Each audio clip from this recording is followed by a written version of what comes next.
नमस्कार। यारी भितरे किट्रे छात्री मृत्यु घटना को बेस किछि दिन बीतीगलानी एवं ए घटना बाबद रे आपण माने ओडिशार आंचलिक गणमाध्यम कहतु बा जातीय स्तर गणमाध्यम जो खबर देखा पाउथुले बोध हुए तार संख्या टिके ह्रास पाई जाइछि किंतु ए घटना को साधारण भाव में जो माने देखिचंती जो माने बाबद रे गणमाध्यम खबर जानिछंती एवं सामग्रिक भाव में ये घटना बाबद रे जो माने अधिक भाव में प्रभावित होइचंती से माने कौन ये घटना को एते शीघ्र भूली जिवे एवं ए पूरा घटनाक्रम रे नेपालवासी किभली भाव में प्रभावित होइचंती ए घटना को से माने भूली गलेनी कि नेपाल युव समाज कहतु सोशल पॉलिटिकल एक्टिविस्ट कहतु बुद्धिजीवी कहतु बा राजनेता कहतु एमान को उपरे किट छात्री मृत्यु घटना किभली प्रभाव पकईछि एवं से प्रभाव एपर्यंत नेपाल ले अछि ना नाही यह जानिबा पाई आमे गोटे प्रयास करिथिलु एवं नेपाल जनाशुना सोशल पॉलिटिकल एक्टिविस्ट युववर्ग एवं राजनेता मध्य ए बाबद रे किछि प्रश्न पचारिथिलु सेमानकर मतामत एवं प्रतिक्रिया को देखिला परे आपण भी विश्वास करिवेनी जे घटना को लेकिन जदिओ ओडिशा रे बा भारत वर्ष रे गणमाध्यम रे खबर संख्या कमी जाइछि किंतु ए घटनाटी आज भी नेपाल ले अनेक लोकों को प्रभावित करिछि प्रभावित करुछि एवं सेमाने अपेक्षा करिछंती केबे तांकर झियो को न्याय मिलिबो एवं दोषी को उपरे कार्यानुष्ठान हबो जो मानकर प्रतिक्रिया आमे नैथिलु ए घटना बाबद रे से माने किभली प्रतिक्रिया व्यक्त करिछंती ए घटना को नेकी ए घटना तांको किभली प्रभावित करिछि एवं आज दिन रे से माने एई घटनार निष्कर्ष को किभली अपेक्षा करुछंती से बाबद रे आमे देखिबा जो मानक ठारु आमे प्रतिक्रिया नैथिलु सेमानक भितरे प्रमुख भाग रे थिले रंजू दर्शना आपण माने जानि रखिबा दरकार जे रंजू दर्शना किए रंजू दर्शना हेउचंती नेपाल ले साधारण भाव में लोकों भितरे खूब कम समय एवं कम बयस आदृति लाभ करथिबा जणे सोशल एवं पॉलिटिकल एक्टिविस्ट एते कम बयस रे से नेपाल अनेक लोकों को प्रभावित करि पारिछंती अनेक गुड़िए गुरुत्वपूर्ण एवं संवेदनशील प्रसंग रे लोकों सहित ठिया होइचंती जातीय एवं अंतर्जातीय प्रसंग रे निजर मतामत रखिचंती लोकों पाखरे एवं गणमाध्यम आगे रंजू दर्शना हेउचंती जणे जनाशुना सोशल एवं पॉलिटिकल एक्टिविस्ट नेपाल एवं तांकर आउ गोटे परिचय होउची विवेकशील साझा पार्टी गोटे राजनैतिक दल नेपाल ले जार सी होउचंती जनरल सेक्रेटरी तो रंजू दर्शना को जेतेबेला आमे किट छात्री मृत्यु घटना रे किछि प्रश्न पचारिथिलु एवं तांकर प्रतिक्रिया जानिबाकू चाहिथिलु से आम प्रश्न सुनिबा परे जो प्रतिक्रिया दैछंती बा मतामत दैछंती ताको मुटिका आपन पाखरे उपस्थापित करिवि एवं याकू देखिबा परे आपन बुझी परिबे जे नेपाल ले किट छात्री मृत्यु घटना किभली भाव रे नेपालवासी को प्रभावित करिछि आउ सेमाने सतरे कोने घटना को भूली गलेनी कि प्रथमे नजर पकांतु रंजू दर्शनांकर प्रथम मतामत ए घटना बाबद रे जेतेबेले से जानिबा को पाइथिले गणमाध्यम रु एवं ए घटना जानिबा परे तांको मनरे किभली एक प्रतिक्रिया आसीथिला नजर पकांतु एई प्रतिक्रिया उपरे Yes, we heard what they said, and we also saw in the videos how they treated our fellow Nepalese students.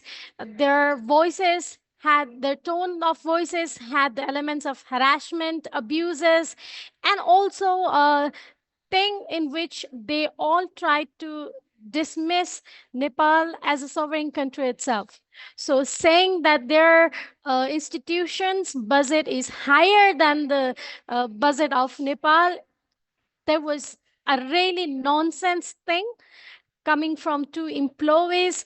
I don't know how could they even say such foolish things to harass our students when they were only demanding justice in the case of their friend's suicide.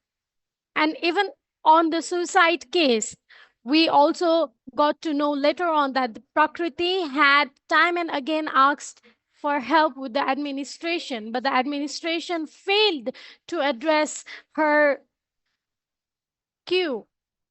She had asked them time and again to help her out, and this is unbearable. This is intolerable. ए प्रतिक्रिया आपण भल भाव बुझीपारे जे रंजू दर्शना भली जड़े social और political activist जी गोटे युव वर्ग को बिलंग करुँच घटना किभली प्रभावित करते मर्माहत कर घटना से सीधा सड़क भाव में किट कर्तृपक्ष को दायी करुँच किट कर्तृपक्ष आचरण तांको नुहे पूरा नेपालवासी को विचलित असह्य बोध कर स्पष्ट भाव में कहते रंजू दर्शना से भली ये घटना बाबद रे अधिक भाव में जिते आम जानवा चाहिलु जे घटनाक्रम बाबद जिते से गणमाध्यम पढ़ा पाइले टेलीविजन चैनल ले देखा पाइले ये घटना को लेकिन मनरे क्यों प्रकार धारणाटीए तैयारी होता ता भी टिके आपण देखंतु. So the main culprit is the boy who had been harassing our fellow sister. The main culprit is him. And then comes the administration who failed to understand what she was going through even after she went there and she filed complaint against the situation going on with her. Then the whole institution must be held accountable for this issue, because it's not only about Prakriti. It's about a lot of Prakriti who might not even be Nepali. It's about other nationals as well. It's about Indian students as well. It's about how the institution run itself, how the loophole in the system is played against those students who have gone there paying fees from their own pocket.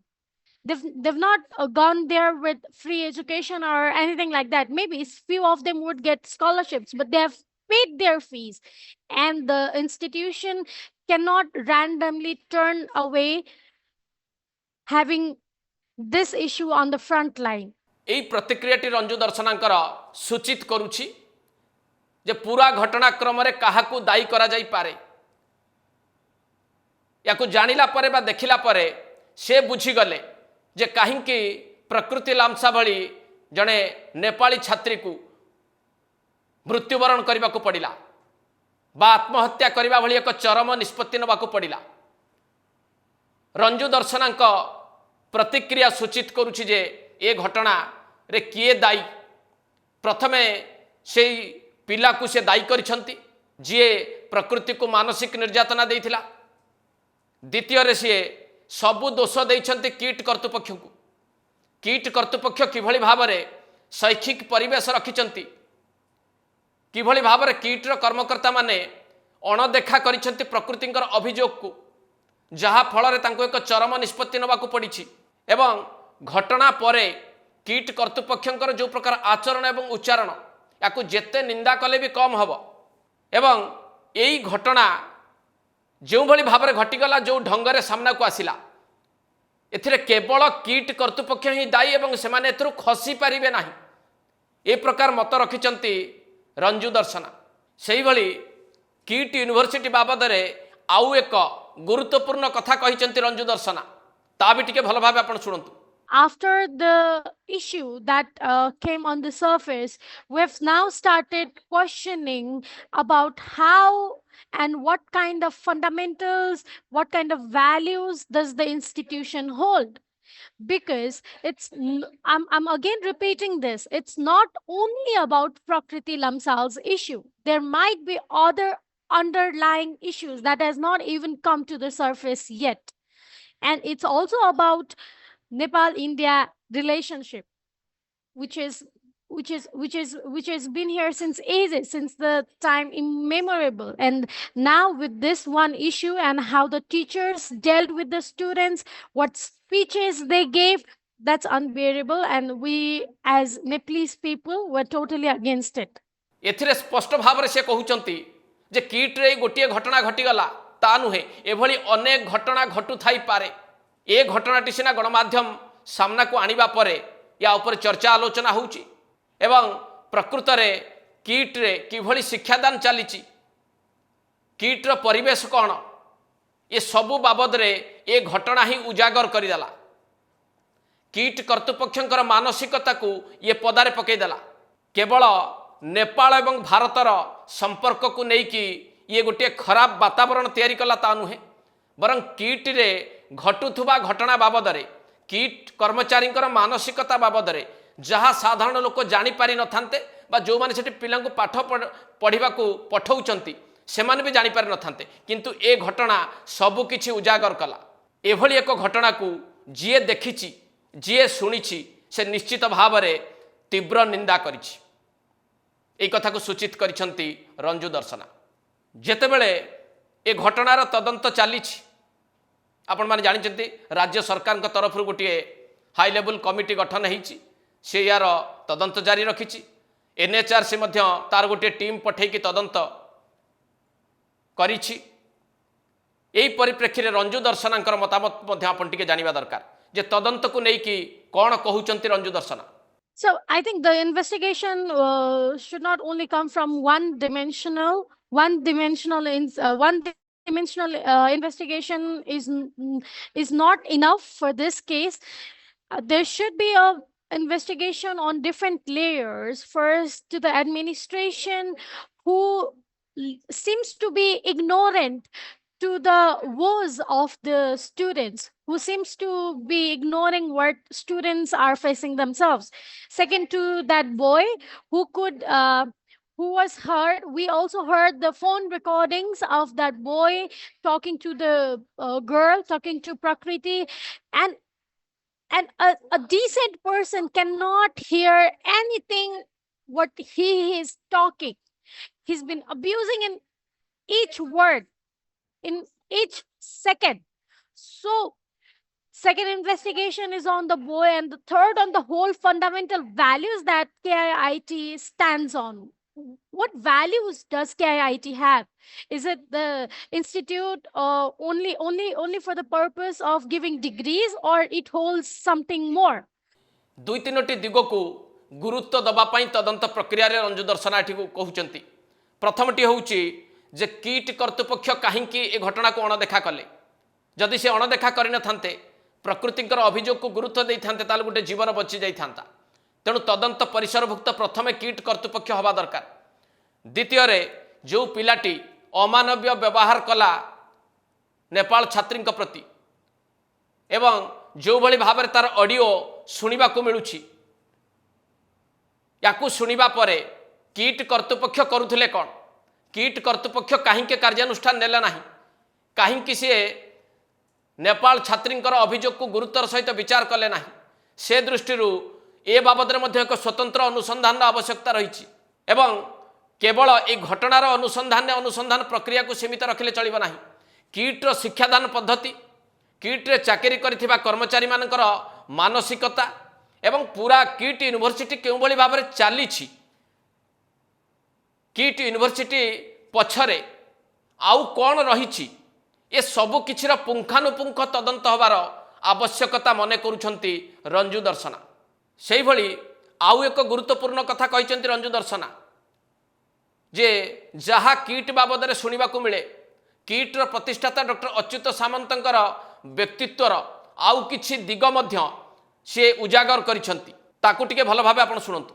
So about its founder as well, Samantiji, who has been in conversation with many Nepalese intellectuals from a long period of time, and he used to hold a very good image, very intellect image here in the circle. But then after this case, and after a few days of this case, I also saw the video of Samantiji inviting all Nepalese students, saying that whatever happened has happened. Now you can come to the institution. No, sir. Whatever has happened, you cannot just simplify this. Can you say the same thing to Prakriti's mother and father? can you stand in front of them and make an eye contact and say whatever happened has happened? No, you cannot just go away like this from this case. A person has died, a person has killed themselves. So the investigation should be on different levels, as I said. Firstly, on the administration side, secondly, on the boy, and thirdly, on the whole system of KIIT and the values that it holds or it does not hold.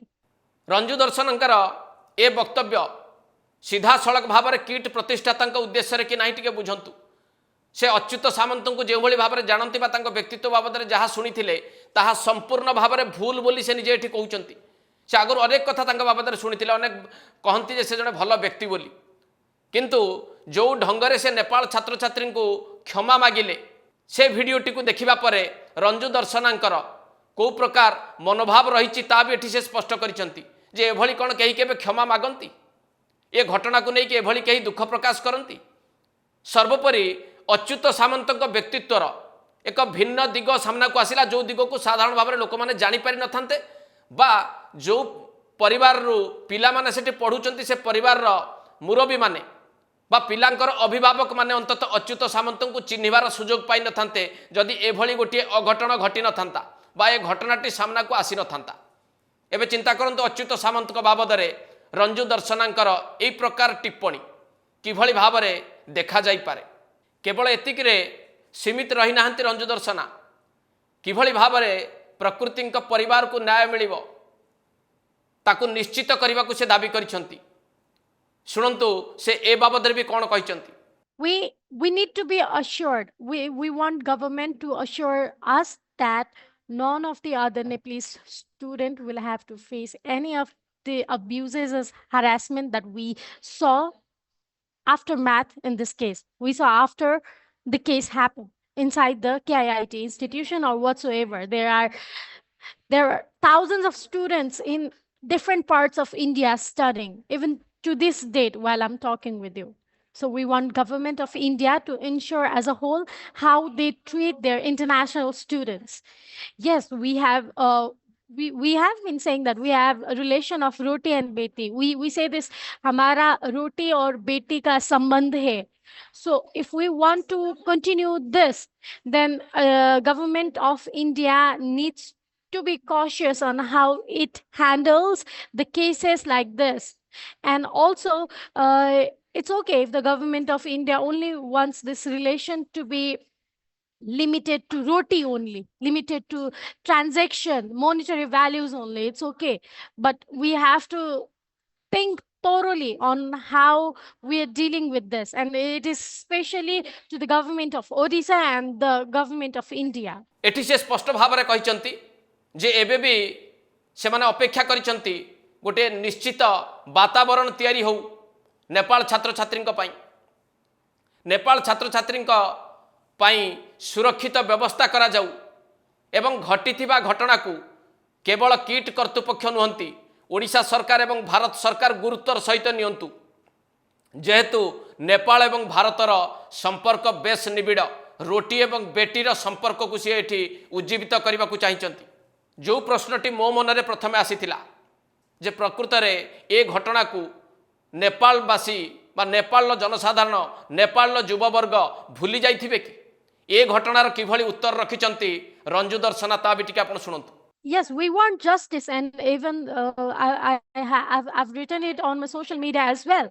So the case was in the limelight for almost a week, and then slowly it might have looked like it's fading away. People have stopped writing about this on their social media, but we have not forgotten. We might have stopped writing, but we have our eyes on the case, and we are looking forward to what happens on this matter.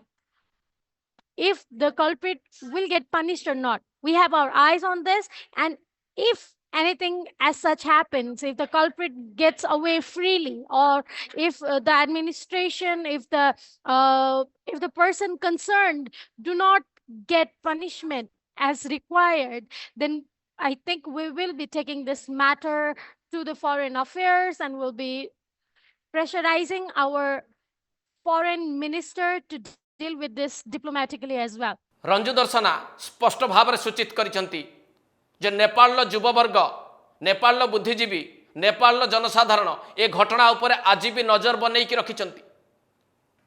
से आशा एवं अपेक्षा रखिछंती ओडिशा सरकार एवं भारत सरकार ठारू दृढ़ कार्यानुष्ठान एवं निरपेक्ष तदंत ए घटनार करा जाऊ, प्रकृति लामसार परिवार को न्याय मिलू, आ जदि एथिरे खिलाफ हुए तदंत ठीक बाटे न जाए, दोषी दंड न पाए, विशेष करके किट यूनिवर्सिटी उपर कौन कार्यानुष्ठान न निया जाए, ताहले से पुणी स्वर उत्तोलन करिवे। से एका नुहंती, पूरा नेपाल स्वर उत्तोलन करिवो।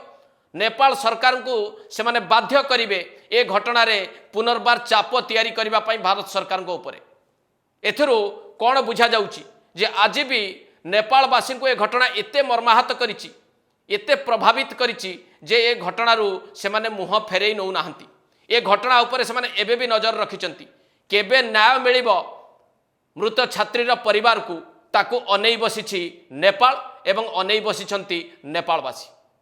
केवल रंजू दर्शना नुहंती, आउ जणे नेपाल जनाशुना राजनेता तथा पूर्वतन सांसद डॉक्टर दीपक प्रकाश भट्ट को मध्य आमे जोगाजोग करथिलु ए घटना को नेकी। दीपक प्रकाश भट्ट होउचंती नेपाल पार्लियामेंटर पूर्वतन सांसद एवं इंटरनेशनल रिलेशन ने तांकर उच्च शिक्षागत योग्यता मध्य रही। डॉक्टर दीपक प्रकाश भट्ट को जितेबाला किट छात्री मृत्यु घटना नहीं कि आम किसी प्रश्न पचारि से तार उत्तर मध्य बेस स्पष्ट भाव में देते। एवं नजर पकांतु डॉक्टर दीपक प्रकाश भट्ट किट छात्री मृत्यु घटना को लेकिन किभली भाव में निजर मतामत रखिंट। KIIT में जो घटना हुई 16 फरवरी को, ये बहुत दुखद घटना है। जो इस समय हजारों की संख्या में वहां से ग्रेजुएट हो चुके हैं और अभी भी 1100 से ज्यादा नेपाली स्टूडेंट्स KIIT में पढ़ रहे थे। तो जिस तरह का मिसबिहेव और देखते देखते सारी दुनिया में लोगों ने देखा, तो ये बहुत दुखद और मतलब जो घटना नहीं होनी चाहिए थी, इस तरह की घटना हुई है। और उन्होंने जो IRC में जो इंटरनेशनल रिलेशंस ऑफिसर है उनके यहाँ कंप्लेंट लिखाई है, जो मिसबिहेव हो रहा था, अब्यूज हो रहा था, उस पर अपना प्रोटेस्ट किया है, लिखा है। तो टाइम से अगर उस पर गौर किया होता तो ये घटना नहीं होती। तो इस हिसाब से लगता है कि यूनिवर्सिटी का जो एडमिनिस्ट्रेशन है वो बहुत उन्होंने गलती की है। अब बाद में माफी मांगने से जान तो वापस नहीं आएगी, तो ये सब घटना हो चुकी है। लेकिन उसके बाद फिर जो जिस तरह का व्यवहार फिर स्टूडेंट्स के साथ किया गया, वो भी बहुत ही अमानवीय किस्म का था। तो ये नहीं होना चाहिए। एथिरे स्पष्ट भाव में डॉक्टर दीपक प्रकाश भट्ट कहउचंती जे जो घटना किट यूनिवर्सिटी घटीगला ताहा केही केबे आशा करि नथिबे एभली गोटे घटना किट यूनिवर्सिटी घटिबो बोली। किट यूनिवर्सिटी कर्तृपक्ष जो भली भाव में ए घटनाटी को चापी देवा चेष्टा कले ता अत्यंत दुखदायक, वेदनादायक।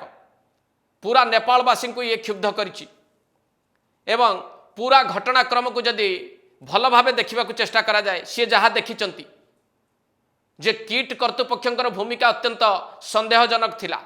किट कर्तृपक्ष चाहिथिले पिलाटीर जीवन बंची जाइथांता, ताहा कले नाही एवं छात्री जनक मृत्युवरण करिबा परे किट कर्तृपक्षर आचरण उच्चारण अत्यंत असह्य थिला। जी या देखिची से या निंदा न करी रही पारि नाही। तेणु किभली भाव में ये प्रभावित करिछि नेपाल जने राजनेता को, से स्पष्ट भाव में कथा स्वीकार भी करुछंती। आहुरी एक गुरुत्वपूर्ण कथा कहिचंती डॉक्टर दीपक प्रकाश भट्ट, ताको भी टिके सुनंतु। नहीं, लापरवाही तो है। मैं पहले भी जो कह रहा था कि यूनिवर्सिटी का जो एडमिनिस्ट्रेशन है, जिन्होंने वहाँ एप्लीकेशन स्टूडेंट, वो जो प्रकृति लमसाल है जिनकी जान चली गई, उन्होंने अपनी जो दिक्कतें थी उसको मेंशन करके लिखित रूप में दर्ज कराई है, अपना निवेदन दर्ज किया है। तो उस पर टाइमली एक्शन लेना चाहिए था। तो वहीं से तो घटना रुक जाती और फिर शायद आगे इस तरह के नहीं होता। जो और उसके बाद भी फिर जो वो लोग अपना डिमांड रख रहे थे कि इस पे इंक्वायरी हो, सब कुछ हो, तो और कई लोगों के साथ इस तरह के, इस लेवल के नहीं लेकिन कई तरह के इस तरह के व्यवहार हो रहे होंगे, ये तो इसको रोकना चाहिए था। ए घटना बाबद में जितेबाला से जाना पाई जड़े राजनेता भाव में हो बा विदेश नीति विशारद भाव में से बुझी पारिचंती ए घटना किभली परिस्थिति रे घटिची। ए घटना से सीधा सड़क किट यूनिवर्सिटी को दायी करुँच, यूनिवर्सिटी कर्तृपक्ष को दायी करुँच, यूनिवर्सिटीर प्रतिष्ठाता पर्यंत एथिरे दायी रहिबे बोली से कहउचंती।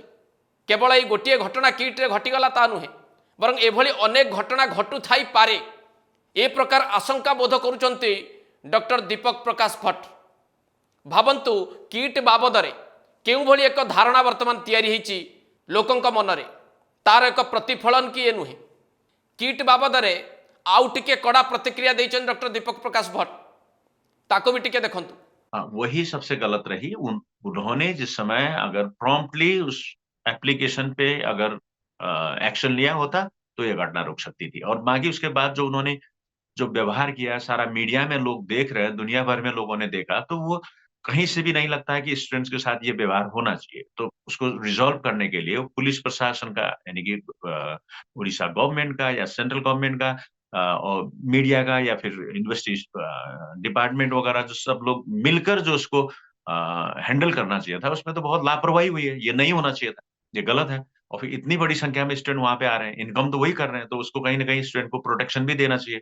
और इससे एक लेशन है कि आगे वाले दिनों में उन्होंने माफ़ी माँग ली, अब कहा कि हम लोग नहीं होने देंगे इसमें कुछ रेस्ट्रिक्शंस। लेकिन ये कहीं न कहीं एक माइंडसेट की बात भी है। तो गलत अगर चीज़ें दिमाग में होंगी तो फिर व्यवहार भी वही होगा, एक्शन में वही चीज़ें आती हैं।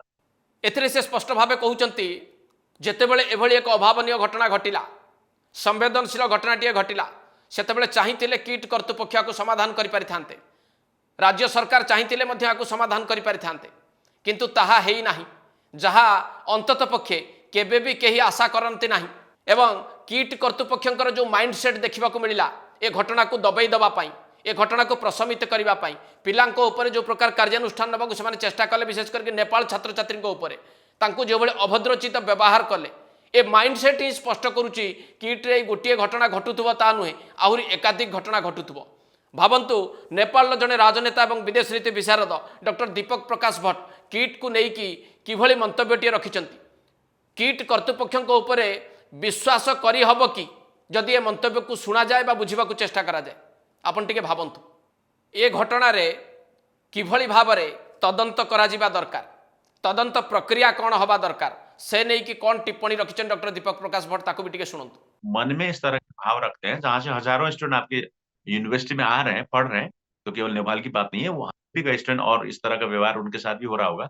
यूथ लोगों के जो नए जनरेशन है उनके व्यवहार में जो चेंज आ रहा है, तो वो पैटर्न तो उन लोगों को ध्यान देना चाहिए, समझना चाहिए, उस तरह के फिर कुछ मेजर्स लेने चाहिए। यूनिवर्सिटी एडमिनिस्ट्रेशन को ये काम करना चाहिए और प्रॉपर्ली फिर सिक्योरिटी एस्टेब्लिशमेंट या गवर्नमेंट अथॉरिटीज हैं उनके साथ भी इस तरह का मैकेनिज्म रखना चाहिए कि इतने बाहर के स्टूडेंट आ रहे हैं, और इससे कहीं न कहीं दो देश के रिश्तों में भी बात आ जाती है फिर, और होता है क्योंकि हजारों नहीं लाखों स्टूडेंट इंडिया में पढ़ रहे हैं। उसी हिसाब से फिर नेपाल में भी बड़ी संख्या में यहाँ पे लोग पढ़ते हैं, काम करते हैं, रोजगारी का है, बिजनेस का है। ये तो सब दोनों तरफ जो ओपन बॉर्डर और ओपन रिलेशन है हम लोगों का, हर तरह के रिलीजियस, कल्चरल, सिविलाइजेशनल, तो कहीं ये किसी भी हिसाब से ये अमानवीय घटना थी। इस पे इंक्वायरी होनी चाहिए और जो दोषी है उनको केवल माफी से नहीं होगा, उनको मुझे लगता है एनएचआरसी ने भी उस पर स्ट्रांगली अपना वॉइस रखा है, तो वो आगे बढ़ना चाहिए, इंक्वायरी होनी चाहिए, पनिश होना चाहिए। एथिरे से स्पष्ट भाव कहते किट कर्तृपक्ष करुथिले कौन, किट कर्तृपक्ष प्रथमे तदंत परिसर को आसवा दरकार। जो कर्मचारी माने अमानवीय आचरण देखैथिले से माने तदंत परिसरभुक्त हवा निहाती जरूरी, एवं पूरा घटना रे आशा करा जाए गोटे निष्पक्ष तदंत हब एवं भारत एवं नेपाल संपर्क को आखि आगे रखिकी ये तदंत करा जिबा दरकार एवं मृत छात्री परिवार को न्याय मिलवा दरकार। एक कथा को सूचित करुछंती नेपाल रही पूर्वतन सांसद डॉक्टर दीपक प्रकाश भट्ट। केवल नेपाल और भारतर संपर्क दृष्टिकोण ए घटनार तदंत बा मृत छात्री परिवार को न्याय मिलवा कथा जेतिकी गुरुत्व रखे ताठू अधिक गुरुत्व रखे मानविकता दृष्टि ए नहीं कि कौन कहते डॉक्टर दीपक प्रकाश भट्ट, ता भी टिके देखंतु। नहीं, इंडिया नेपाल का रिलेशन तो है ही, लेकिन इंडिविजुअल तो फिर एक मानव के हिसाब से मानवता का जो व्यवहार है अमानवीय हुआ है, तो उसको ये फिर उसके बाद जो भी ये कंसर्न अथॉरिटीज उसमें इन्वॉल्व दिखती हैं, जिनकी कमजोरी की वजह से उनको उसी हिसाब से उनको सजाएं होनी चाहिए। और ये इस पे आप मीडिया, वहां पे सिविल सोसाइटी और गवर्नमेंट, सबको ह्यूमन राइट्स कमीशन ने उस पर स्ट्रांगली अपनी बात रखी है कि वो इंक्वायरी हो और जो भी गलत हुआ है उनको पनिश किया जाए। ऐसा मुझे लगता है और ऐसा होना चाहिए। नहीं, अब जान चले गई किसी स्टूडेंट की, तो घटना की पुनरावृत्ति न हो, इस तरह के मेजरमेंट्स तो लेने ही चाहिए। और उसके लिए जो जिसकी जिस मात्रा में गलती दिखती है उस हिसाब का पनिशमेंट होना चाहिए। डॉक्टर दीपक प्रकाश भट्टଙ୍କ भଳି जड़े विदेश नीति विशारद एवं राजनेता स्पष्ट भाव में सूचित करिसेंति भारत नेपाल संपर्क जहाँ रही अनेक पिला आज भी भारत में पढ़ुंट नेपाल आसिकी भारत अनेक लोक नेपाल भी जाउछंती बुलिबाकू उभय देश भितर संपर्क बेस मजबूत रही एवं एभली एक संपर्क को बजाय रखिबा पाई कहार दायित्व ओडिशा सरकार ठारू आरंभ करिकी भारत सरकार एभली एक घटना को गुरुतर भावे नेबा उचित कि नुहे ए प्रश्न भी उठेइचंती से उभय देशर संपर्क या द्वारा क्षति होइछि एक कथा को केवल स्वीकार करि नाहंती बरं अपेक्षा भी रखिचंती ए घटनार तदंत कुआड़ को जाउछि से नहीं कौन कहिचंती ता भी टिके सुनंतु। एकदम बिल्कुल से रखता है ये उनके परिवारजनों की ओर से और आम नेपाली जन की ओर से। मुझे लगता है कि सभी की ओर से, क्या भारतीय क्या नेपाल, क्योंकि स्टूडेंट तो अभी मैंने जो कहा कि हजारों की संख्या में पढ़ रहे होंगे कई यूनिवर्सिटीज में, और यहाँ पे अभी तो 1100 से ज्यादा है, तो इसका मतलब इससे पहले तो अभी तक तो हजारों पास आउट हो चुके हैं। बड़ी घटना नहीं घटी होगी, लेकिन कुछ घटनाएं अंदर चल रही होंगी। जो भी हो, लेकिन आने वाले दिनों में इससे सीख ये लेनी चाहिए कि आगे इस तरह की नहीं, किसी भी तरह की मिसबिहेव वाली घटनाओं से लेकर जान जाने वाली तक बहुत ही दर्दनाक जो घटना हुई है, ऐसा नहीं हो। इसके लिए यूनिवर्सिटी अथॉरिटीज को और गवर्नमेंट ऑफ उड़ीसा को और ओवरऑल गवर्नमेंट ऑफ इंडिया को सीरियसली इस पे इंक्वायरी करके इसको देखना चाहिए। डॉक्टर दीपक प्रकाश भट्ट एक कथा को सूचई देइछंती जे सेमाने अपेक्षा करिछंती भारत सरकार ए घटना को गुरुतर सह नेबे, नेशनल ह्यूमन राइट कमिशन ठिकणा भाव में या तदंत करिबो एवं ए घटना जो माने संपृक्त विशेष करके किट यूनिवर्सिटी कर्तृपक्ष जो माने अणदेखा करिथिबारु गोटे जीवन चली जाइछि ताको भल भाव नजर में रखिकी तदंत प्रक्रिया आगो को बढ़िबो एवं दोषी को दंड मिलिबो। केवल जड़े नुहे एकाधिक व्यक्ति जो माने एथिरे संपृक्त अछंती किट कर्तृपक्षक समेत समस्त विरोध में कठोर कार्यानुष्ठान दाबी करिसेंती डॉक्टर दीपक प्रकाश भट्ट। केवल दाबी करि नाहंती, से एकथा भी कहउछंती नेपालवासी अपेक्षा करिसेंती जे मृत छात्रीर परिवार को न्याय मिलिबो केबे। परिशेष रे आपण माने टिके भल भावे चिंता करंतु किट कर्तृपक्षंकर जो अमानवीय आचरण एवं नेपाल जड़े छात्री पाठ पढ़ा को आसी शब हो फेरिबा ए घटना को सहजरे केही केबे भूली पारिबो ना केही केबे भुलाई पारिबे। जहाँ देखुचंती आपण ए घटना घटिबार पाखापाखि मासे हवाकू बसिलानी आउ यारी भितरे किट कर्तृपक्षंकर आचरण उच्चारण किछि परिवर्तन होइछि कि से माने एबे भी चेष्टा करूछंती दाग को लिभेइबा पाई निज देहरे लागिथिबा दाग को छड़ेइबा पाई किंतु निजर भूल को स्वीकार करिबा पाई से माने कोन प्रस्तुत।